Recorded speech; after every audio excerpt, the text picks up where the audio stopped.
And so joining us right now is the author, and she is a Columbia University trained psychotherapist and award-winning entrepreneur and speaker who works with high-performance individuals in high-pressure work environments. And her career lives at the intersection of psychology and technology. And her third company, The Difference, provides on-demand therapy for the independent workforce. So thank you, B, so much for joining us. And I'm going to let you take it away and let us talk about this mental health check-in. Yes, well, thank you so much for having me, Amanda. Hey, everybody, if you're ready to hear about mental wealth, say yeah. Yeah, Thank they're all you. muted. Well, listen, I know, am I the last talk of the day? Because I know these people No, have been you're not the listening. last talk of the day. We Oh, want you to get us more energized. We just got back from lunch. oh my God, I'm the first one after lunch. Can I Yes, tell y'all a quick yes. story as an aside? I don't believe in bad luck because we make our own luck. And that's what we're going to talk about with mental wealth power planning. But I do have bad luck with going after lunch. If you've ever heard of me or followed my journey, I was on Shark Tank mad long ago. It didn't go great, so don't look it up. But the reason I believe, because it can't be me, right? I don't believe in Right. accountability. It can't be me. The reason it went badly is because I went after lunch and they were all mad and their sandwiches were digesting. Anyways, you don't want to be like those people. You want to be like me. So that is why I'm here to talk to y'all. So if you're ready to learn about mental wealth planning, say yeah. Yeah. All right. Y'all were supposed to unmute, but that's okay. So who said that? Yeah. We got lots you, of yes in the Amanda. chat, B. Thank you, Randy. Thank you, Gumaro. I will Yeah. Thank y'all so much. Okay, well, my name is B. Arthur. And for those of you who don't know, I was at, well, wait, it wasn't for California. I actually did a talk for, it was California? It was for our whole national conference you did. Oh, it was national. So if you were a good Main Streeter, you saw me last year because you know y'all attend all of the events. But if not, I'm so glad to be back. My name is B. Arthur. As Ms. Elliott announced, I am a psychology technology entrepreneur. I've been in psychology technology for the last 10 years. By that, I mean my last company was the first to move therapy online with video. We also did it with voice, and we built the very first Alexa skill for therapy. We also built out on-demand access to therapy as a voluntary benefit for MetLife. Somebody's waiting in the waiting room. Oh, they late to my talk. Who's Kara? Don't make her feel bad, y'all. Welcome, Kara. Thank you for coming. It's okay. Anyways, so hi, Kara. Thank you so much for joining my talk. My name is B and I just got started. So if you're ready to learn about your mental health, unmute and say, yeah. Oh, she's the only person who did it. Okay, anyways. All right. So again, so we designed a voluntary benefit for MetLife, and currently my company, The Difference, where we believe the right talk at the right time can make all the difference, provides on-demand therapy as a portable benefit. So instead of going to market through network providers, where we know that most therapists don't take health insurance anymore, you can now get access to my agency of therapists through your co-working communities such as WeWork or The Well, and hopefully any community in the future can have a dedicated mental health agency without having to go through the insurance industry. So thank you so much for having me today. I had a really great experience last year. And so now I will share my screen and tell you what I mean when I say mental wealth. So before y'all judge me, I won't judge y'all, so y'all don't judge me. I have a lot of tabs open because I have a lot going on, and I'm just going to ask you to look the other way when you see my screen, this screen. Okay. Wait, let me do wait, how do I do the thing? All right, let me make it big. Actually, should I have some people in here with me? There you go. We can see it. Okay, I feel bad doing this to you, Amanda and Alicia, but y'all got to be my reaction for this part, so make sure you laugh at all my jokes. Okay. So this section is called the Mindset Reset, and it is mental wealth planning for 2022.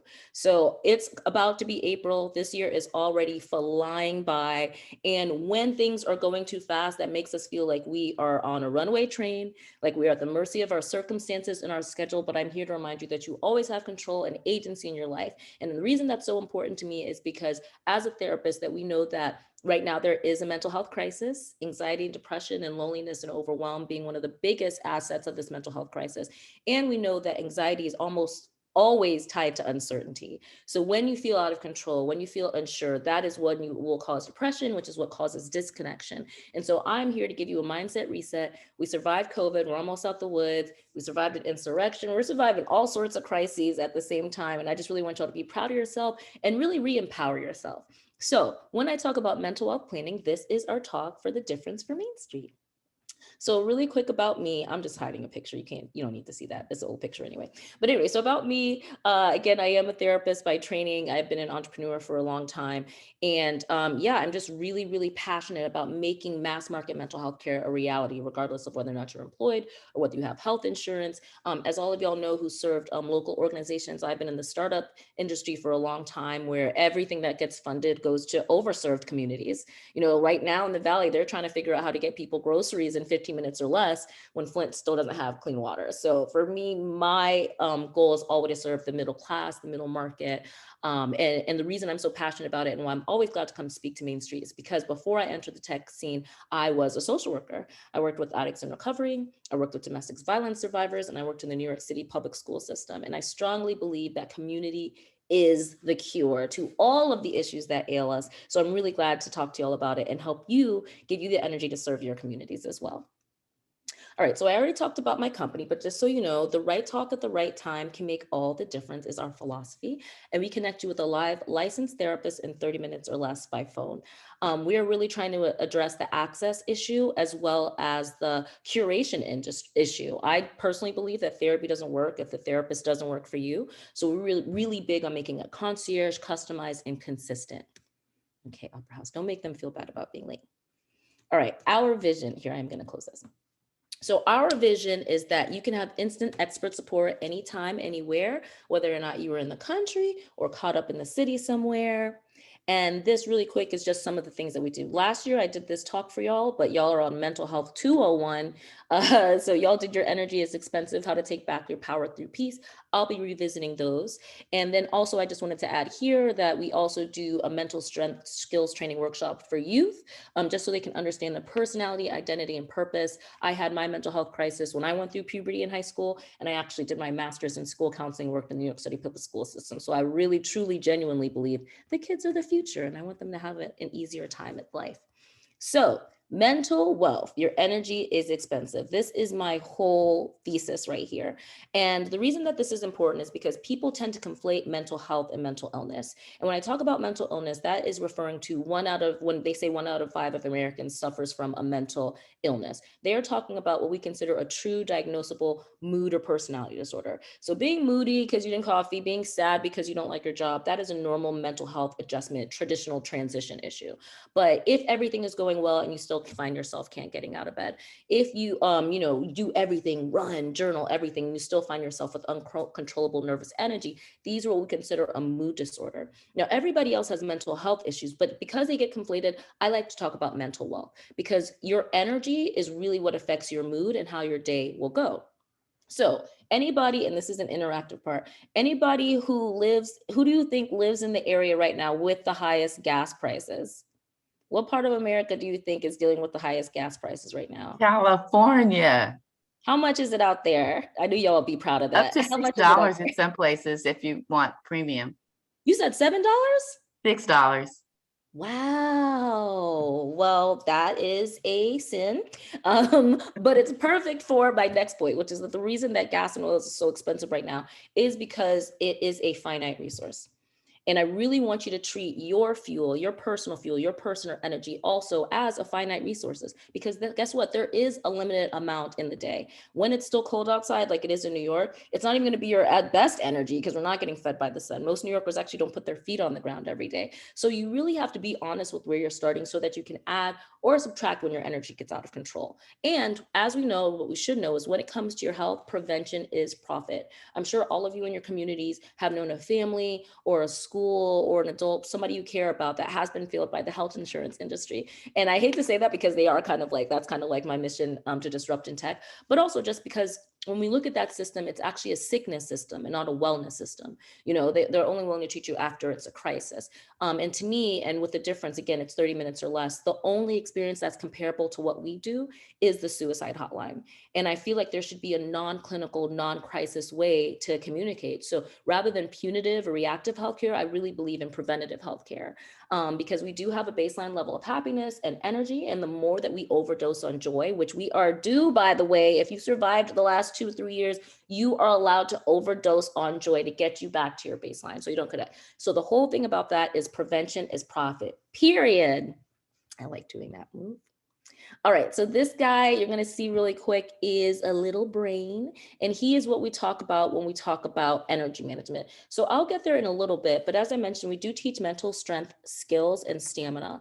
And I think this all starts with power. So before, when people would express themselves in explosive ways, it would consider anger. And anger, unfortunately, has been pathologized by our society. However, I think that anger is one of the best emotions, one of the most honest emotions, and one of the most revealing emotions. Because if we look at our mood from an evolutionary psychology perspective, and this is talking about before we, I mean, unfortunately, the human brain is both a blessing and a burden. A lot of our problems are overthinking because we're not getting our basic community needs satisfied. And so what you see with anger is actually the first thing that they look for when attempting to diagnose depression. That's because a lot of times anger is depression turned outward. And so, especially in the communities, I still live in Harlem, New York, when you see people have anger issues or being attracted to crime or just like, just like things that aren't in their highest self, a lot of this is anger. And the reason we talk about it, depression, and it not starting there and not being scared of our anger is because anger reveals what you're dedicated to. If we look at our animal friends, like a dog will trip when they feel like anybody's coming too close to their owner, anybody's coming too close to their home. So they're not actually angry. It's not a pathological or a negative emotion. It's an honest and a good one in that case. Anger also is honest. So the things that you get angry about are triggers for you. And eventually you learn to accept all things. That's kind of the highest level, but the anger is the most honest thing. It can tell you about a lot about yourself. So a lot of times when I was coming up, they would put kids on anger management. Thankfully, I was one of the Black school counselors at my high school. And, a lot of these things seem justifiable to me, but I was able to tell the kids, like, even if you have the cure to cancer, if you yell, you're going to be wrong. If you yell, you're not going to be heard. You're going to, a lot of times when I used to do couples counseling, we would see that the couples who would yell at each other felt very far apart. So anger has power. And I'm going to keep reminding you, with great power comes great responsibility. Your responsibility is to yourself, all the loved ones that interact with you in your day, and your community that you serve. So don't let your anger get the best of you. We'll get to this later, but I really like to call this technique outsmart your outrage. Now, here's where we get to mood management. So mood management is really important because, as I mentioned, when we talk about mood, this can be referring to bipolar disorder, major depressive disorder, all sorts of things. But to me, mood is just literally just your emotional, energetic status. A lot of times people chase happiness and they find that it makes them unfulfilled. Especially in America, we have a very strong, very active culture of avoidance. And by that, I mean, there's kind of like, I hate to call it toxic positivity, but you're not allowing yourself to react appropriately to the stimuli and triggers in your life. So for example, if you see a kid who was hungry, if you had a loss in your family, if you're no longer happy at your job, that's not pathological. That's a very normal reaction to a very triggering stimuli. And so I think with mood management, it's really just about self-discovery and identifying what bothers you and why. And so with energy management, this is where I'm trying to get us before this. So anger management and mood management, there's something pathological, there's something wrong with you. But energy management is really evaluating and getting to know yourself and really optimizing so you can be your most efficient self at home and at work and with your friends and hobbies. Don't think like the world is binary. But the reason I love energy management so much is because I think it's the most effective way to move through an always angry culture and a very overloading workload. So this is just a reminder that you can have power over your mood and your day and even your relationships. And so this is really important. So energy, since we're talking about it being a finite resource and how we need to protect it. This was meant to be a joke to myself, but that's because the reason we talk about this being a crisis right now is because several people post-COVID report being burned out, especially in any client-facing role. So I'm sure the people on this call can relate to that. The important thing, again, I'm not scared of burnout. I think anything can be overcome with the mind, but it is important to notice where you are on the spectrum of burnout, because once you go past burned out to checked out, it's a very different recovery path. So again, most of this should be preventative and your energy should be regenerative. So by that, I mean that if you have a finite amount of energy each day, that means that it can either be drained or it can be restored. And unfortunately, negative emotions actually have more power over our mood than positive emotions. They even did a study, for example, on Twitter, where they would show people, and I don't trust the government, but I also don't trust these big tech companies, but they did a study where they would just send people like random DMs because everybody was getting hacked in their DMs. Wait, let me look at y'all so I can tell y'all this part. Are y'all with me? Is this useful? Randy, are you into it? Yeah, this is great information. Everybody's muted, so Right. you're not getting that response, but Woo-hoo. yes. Thank you, Ruby. Thank you, Ruby. I'm just talking into this void. But here, I'll take it off so it's not distracting. But when we talk about energy being draining versus regenerative, oh yeah, the Twitter study. So this is really interesting. When they were trying to hack people, they realized that if they sent somebody a link that said, hey, I found this super cute picture of you, and it was just some random ass link, nobody would open it. But if they said, hey, somebody was talking shit about you, oh my God, did you see what so-and-so said about you? People were more likely to open the link because people wanted to see what was being said bad about them versus there was less of a draw to what was being said positively about them. So what does that tell us? Could it be that misery loves company, or could it be that it's just our body trying to keep us alive? So unfortunately, when we look at evolutionary psychology, we notice that our mood and our minds have not evolved to understand what is actually a threat. And when I say a threat, I mean a threat to your existence. Right now, people that perceive are threats are just threats to their lifestyle, threats to their way of living, but before it was an actual threat to your life and your tribe and your home. And so that's why we are so on alert for negative things in the environment. So while it's true that you do need to be attentive, that thing around the corner is no longer trying to kill you. It might be trying to cancel you. It might be trying to tell you your hair is ugly, but it will not actually kill you, which is why it's important not to give your attention to negative things, because where you put your attention is where your life will go. So we're going to get into what is regenerative a little bit later, but right now we're going to talk about what is draining, and we're going to do it with game time. Okay, I'm so excited for this part. Are y'all ready for game time? Okay, game time. So now, do you need people to come off mute or what? Wait, how do I put it back on the thing? Oh, let me stop sharing. Okay, so are y'all familiar with a little game called Wordle? Who's familiar with Wordle? I just downloaded that application. I haven't really worked on it though, because I heard it was cool. Sit this one out then. Brooke Elliott, I'm calling on you. I'm just kidding. But where's Brooke? I saw somebody raise their hand. Haven't tried it yet, but I want to. Okay, I'm gonna make a bunch of Wordle addicts. Everybody say, haven't tried it yet. Okay, Wordle addict. So the way it works is this guy, it's actually really sweet. This guy started it for his wife. She was bored. She liked doing crossword puzzles, and it's just a very easy guessing game. It's really easy to get addicted to. And basically the way it works is every word has 5 letters, and it'll either go green or yellow depending on if you get the letter right, just like Wheel of Fortune. But if you guess the letter, but it's in the wrong place, it'll still give it to you. So in my opinion, these are the top 5 most draining, and by I mean most negative emotions. So are y'all ready to guess the wordles of the day? There's 5 emotions, and one of them is kind of a treat, but Brooke, I know, is ready to go. Okay, let me see what the chat says. Good stuff. Haven't tried it. Okay, well, you're about to. Okay, y'all ready to see my wordle? These are the top 5 emotions. So if you have a guess, just shout it out, because then we're gonna do a quick breakout. We could actually probably do that too. All right. Oh no, where did it go? Don't look at my screen. Wait, where did it go? Which one was it? Let me stop sharing. I saw it when you were speaking, when you had your other, maybe it was just on your slide. Yeah, this is a safe space. Sorry, I had too many tabs open. just saw it.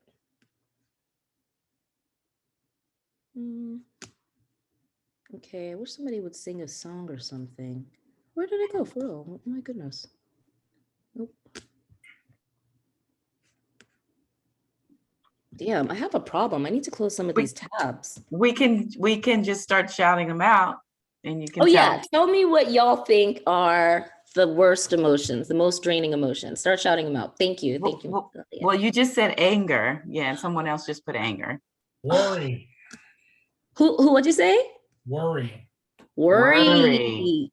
That's a good one. Envy. Envy? Envy. That's a good one. Someone said sadness. Ooh, sadness is my favorite because it is also, I think, one of the most honest emotions, and I found it was because of Zoom. I love sadness. It's one of the most honest emotions. I actually don't think sadness is a draining emotion because the great Bob Marley once said, oh, grief, these are good ones. Okay, these are good. These probably shouldn't be in the top 10. Hold on, I'm gonna put down grief and worry because I was just looking at the ones that were, y'all are helping me do my job. Someone else said greed. Greed. Oh, that's a good one. Greed, depending on how you're wired and motivated, actually gives you energy, right? Because it's a motivation. It's something to focus on in the future. So again, where you put your energy is where your life will go. So if you put your energy towards any of these emotions, your mood will go down, your heart will go down, you'll feel really bad. Greed actually uplifts a lot of people, and sadness. The reason I didn't put sad is because I'm a therapist. I love sadness. Like they say when you cry, even if you're not religious, they say it's the most honest form of prayer, because even if you don't believe in God, God knows what you're going through. If your mommy sees you cry, she knows what you're going through. And it's really important to release those feelings. Like those feelings, the energy doesn't go away until you do something with it.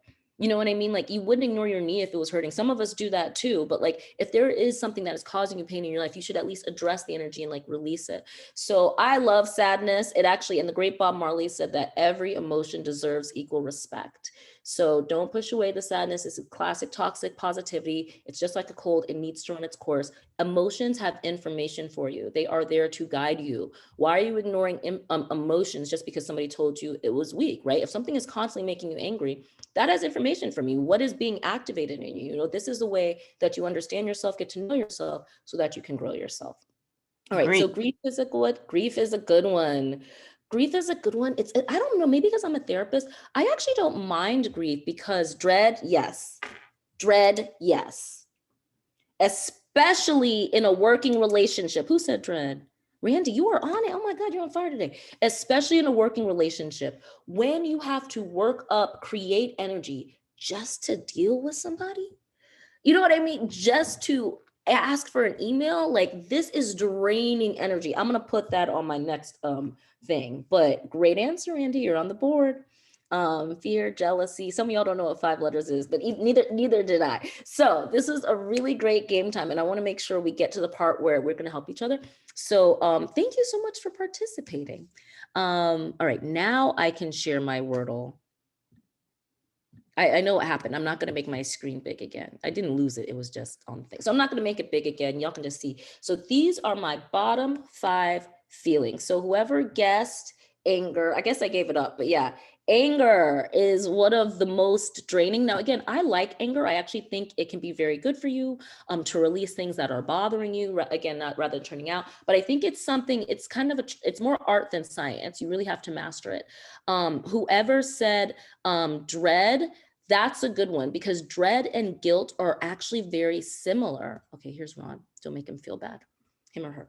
All right, guilt and dread are actually the same thing because all they do is hold you back. Buddhists actually believe that guilt is a wasted emotion because unless you were going to actually take active to remedy it, to apologize, to give insight, to make a different choice going forward, all this does is give you an excuse to hate yourself.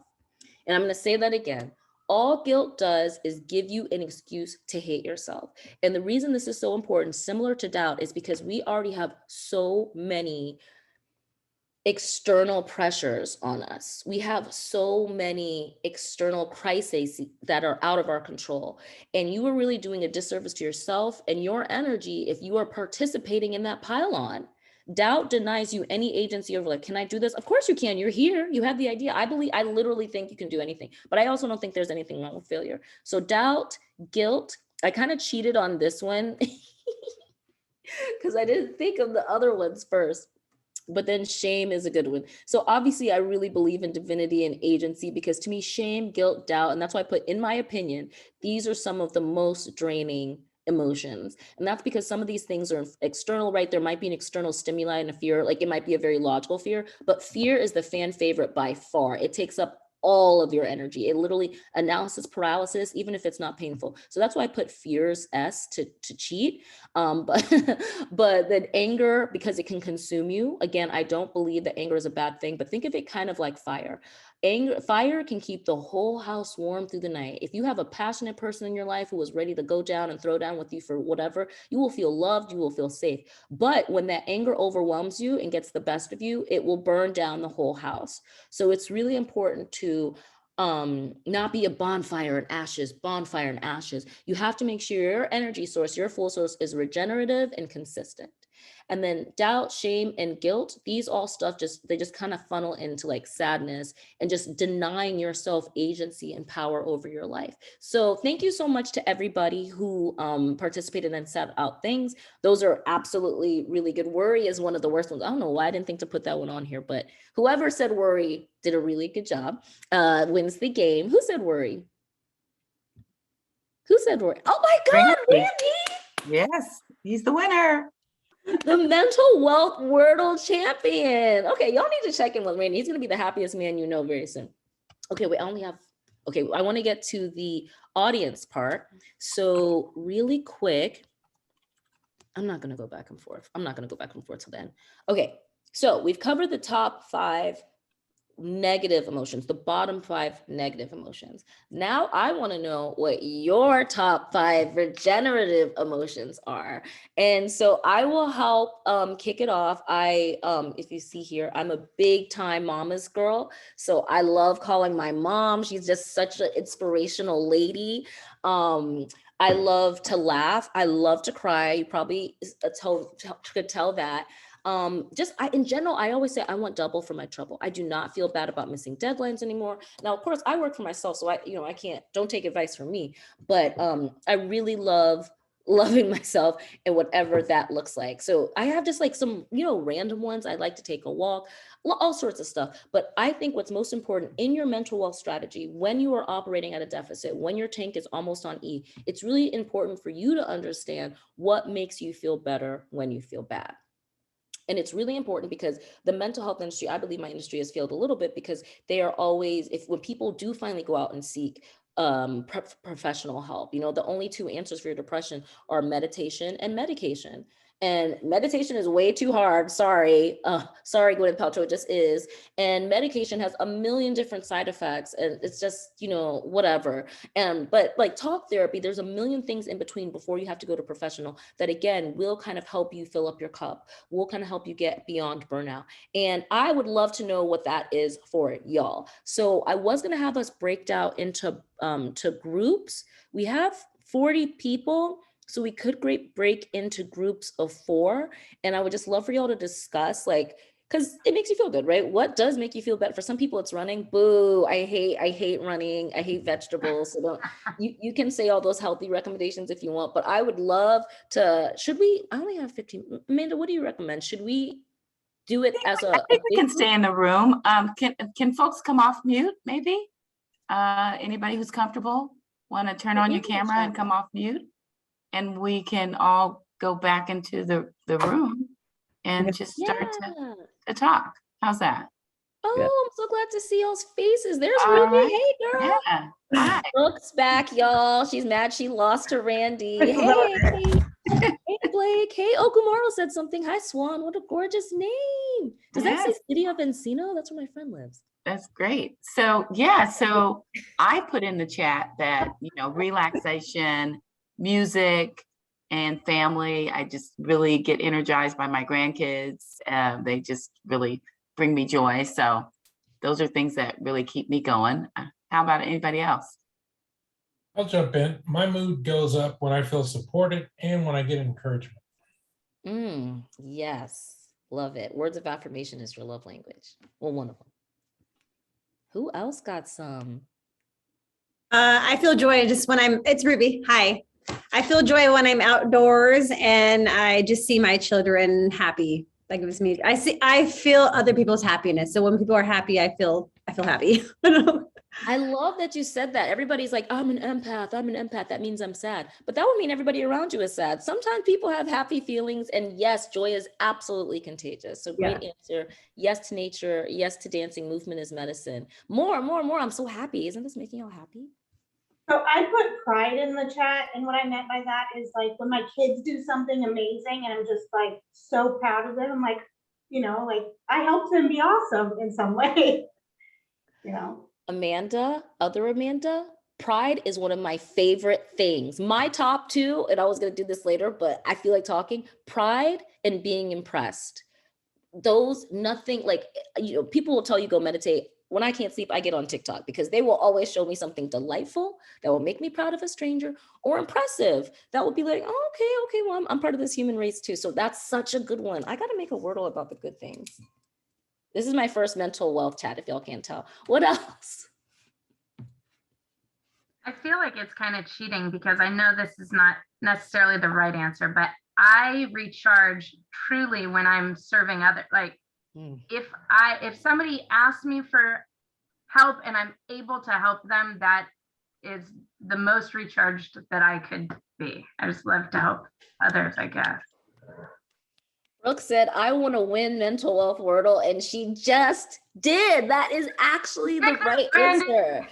Give it up for Brooke, y'all. Give her some clapping. That is absolutely the right answer. And let me Brooke. Brooke. We're so proud, Brooke. We're so proud. Doesn't it feel good? Well, it only kind of feels good because the flip side of that coin is knowing when to say no. And I haven't mastered that one yet. So that's why Brooke's always present for everybody and here. But it's got to be sustainable, you know, because the energy you're giving to them has got to come from your own internal source, right? And if your well is low and people are scooping and you're not stopping at the well and doing your goddess bath and all that stuff, you won't be able to do the very thing that brings you joy. I also think this is important for anyone who have kids. I froze my eggs a long time ago, so I am a responsible parent because I was not ready to be one.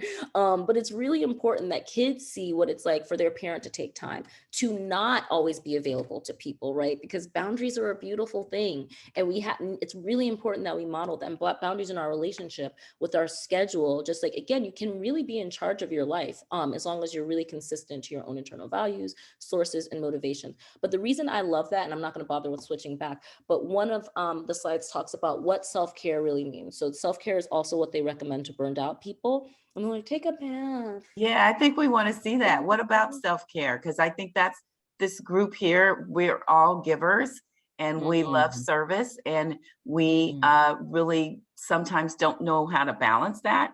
So, you know, what are some of the tips that you can give to us about checking in on ourselves and making certain that we don't do the burnout thing and just give and not, you know, refill? Yes.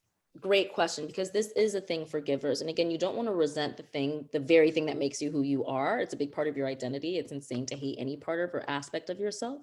But I think it's super important that you understand, again, how to get yourself out of these moments, right? When, like, if you've ever had a dark night of the soul or just a depressive episode, it feels like your heart is sinking. It feels like your heart is well, mine does, right? Like when I have an episode, I feel the symptoms physically, right? And so what do I do? What does self-care mean? People think it's be nice to yourself, going shopping. No, self-care means caring for yourself the way you need to be cared for when you are weak. So think about, and this is going to be different for everyone, which is why it's really important. Let me admit, KJ, why it's really important to identify what makes you feel better when you feel bad. Sometimes think about the person in your life who loves you the most, or not just who loves you the most, but loves you the best. You know, so sometimes for people, it's a partner. Sometimes for people, it's a parent. Sometimes it's a kid. Kids are really good when they're not being assholes and making you feel like so much better. So really identify who really gets you when you are feeling down.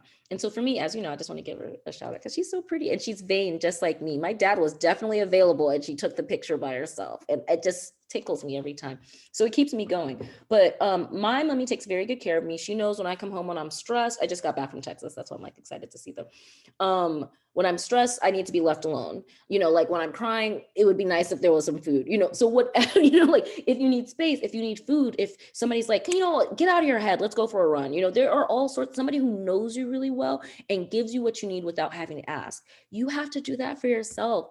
The inner child is healing. The inner teenager is healing. The new parent who felt like they were, you know, really failing at it is healing and needs care, needs the care that you didn't get and you didn't know how to ask for. So this is a really good practice. Learn how to ask for it by yourself. I used to love working on Sundays, because my crazy capitalism ass was telling me, oh, nobody's emailing me on this day. This is what makes me feel better as accomplishments. I feel proud of myself, you know, like I can feel like I'm ahead of the game. And I would just like love working on Sundays. And all last year, there's been a mental health crisis. So your girl is popping. I was very, very busy, but I wasn't enjoying any of it because I was working every day of the week. As you say, I'm a giver. It really pleases me deeply on a soul level when I'm able to connect with people and help people in pain, period. That's just why I'm here on this earth. However, I was a purple in pain, a people in pain, a person in pain, right? And so I wasn't giving myself a day of rest. It's insane. Rest is, if I had a client, I would be like, is this self-love? Would if my mom could, she would take my laptop and throw it in the ocean because she knows it causes me stress, right? So again, no matter what you're supposed to do, totally eating lunch. Oh my God. Okay, sorry. Yeah, whatever, no matter what, self-care means looking after yourself the way that you need to. And only you knows what that is. You don't have to feel bad about anything else. We're still kids. It's our first time out here. We're just trying to figure it out and feel better. So whatever it is, be really protective of it, defend it with your life. And yeah, so that's self-care. And then I was gonna recommend 3 more topics, but I wanted to make sure there was enough time for questions. Yeah, Okay. Do people have questions, or maybe you can go on with your next topic? Yeah, I don't know why I'm rushing. I keep feeling like I'm out of time. We Okay. still have time. Okay, so so the main thing is when we look at going back to the earlier side, when we talk about rating, what we were talking about, mental illness. So the thing with mental illness, like with depression and stuff, they've actually shown that is an actual hormonal imbalance. Some people, no matter how things are going, just have more or less serotonin, or their body isn't able to like process cortisol. And when I talk about these, serotonin is the joy hormone. Cortisol is the stress hormone.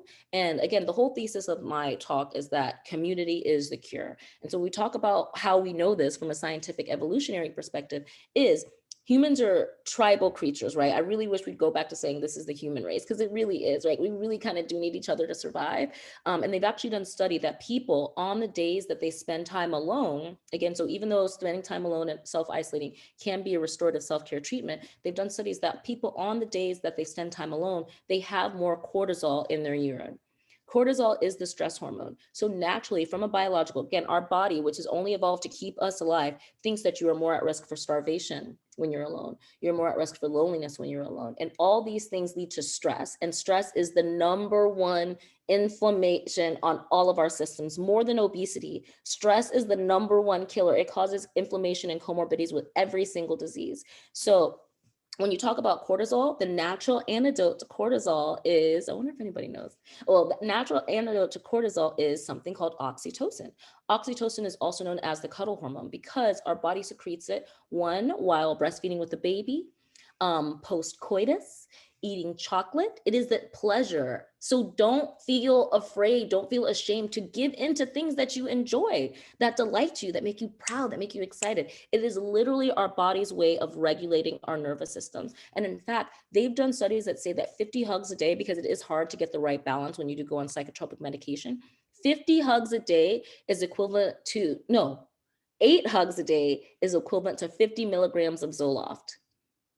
So 8 good hugs a day with somebody you love, just a real slow one, will naturally make your body's nervous system calm down. So if you got kids, if you've got a boo, if you have a mister or a mistress, hug on them. Love the people in your life. It's good for you. It'll make you better in the long run. So that's why we talk about consider all these external triggers that are trying to steal your joy and trying to steal your vibes, your energy, all of that stuff. Consider it data, not damage. Do not let anybody into your energy field that does not mean you well. Think about how expensive gas is in California. Would you pick up somebody with no money and bad vibes with your precious gas? No, thank you.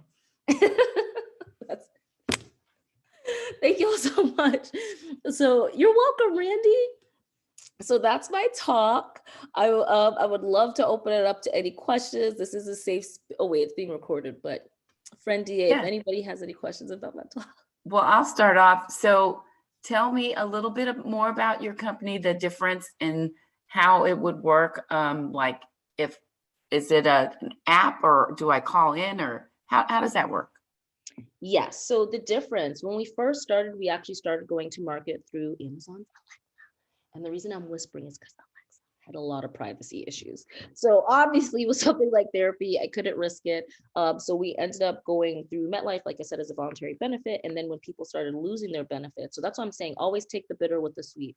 Everybody got laid off, but then everybody was like, wait, I can work for myself. And everybody knows that COBRA is bullshit. So like, so there's this new category called portable benefits, where you can have traditional benefits without being a traditional employee, meaning you can take your benefits from place to place and don't have to be at the mercy of a job you hate. And so we are going to market through co-working channels, primarily targeting like self-employed and small medium businesses and things like that. And yeah, it's very exciting. So in May, we have something coming out. May is Mental Health Awareness Month, so that's our Super Bowl. So we'll be launching our first channel partner. And again, the goal is the difference is just no app, no appointment therapy. You could feel in whatever kind of way, and you can just call and we'll just be there for you. But to start, the goal is to connect with somebody in 30 minutes or less. So we are only onboarding 1,000 people at a time. So that'll be this summer. And then by the end of the year, we'll be ready to open it up wider. But again, the goal is so that any community, a church, a school, a neighborhood, a gym can have its own dedicated mental health agency. And when we do it for corporations, we also do an audit to determine whether or not your company culture is mentally healthy. They've also done a study in organizational psych that says that your manager has more of effect over your mental health than your therapist, because it's how we spend most of our waking hours, right? With work, especially people who are connected to the work, right? So it's really important to have distance and just really understanding your place in it. You don't have to be responsible for everything. I know there's a lot of hard workers and stuff, but I really think if you do what's best for you, it'll be what's best for your work. So just kind of like unlearning the addictive relationship that we have to work and just go back to the appreciative relationship of it. Give your best and then clock out at 7 or 5 or whatever works for you. So that is my goal with the difference, to really like be a hero of in the mid-market class. Like again, everybody else is overserved. I really want to get people who couldn't afford therapy, because like I have a therapist and I'm better when I talk to her, but she's $800 a month and it makes me want to fight her. And that's not good for my mental health. So we are making it down to, we're trying to get it under to $99 a month for 3 sessions a month. So I will definitely keep you all posted. And if anybody would like to do another workshop or something for their like local community, we love to see it. We love to do it. Thank you, Amy. I appreciate that. Questions Any questions or comments? Anybody want to talk about what's going on or how that they have kind of overcome maybe some of the stress that we all go through in terms of work and family and work-life balance? What are some of your ways that you're working through all of it?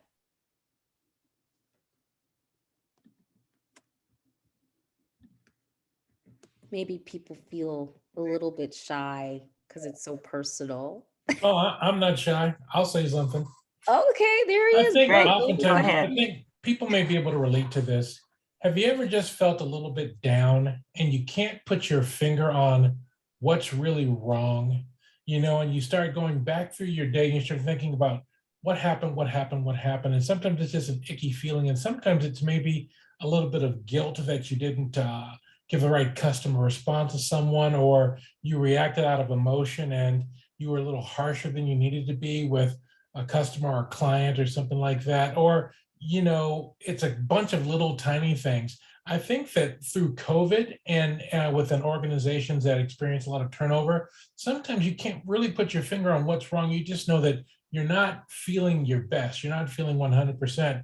I think that, the tools that Bea's talking about might be very, very helpful to just introduce people to just even that emotional piece of understanding like those top 5 negative emotions and how you may actually be living in those and not knowing it.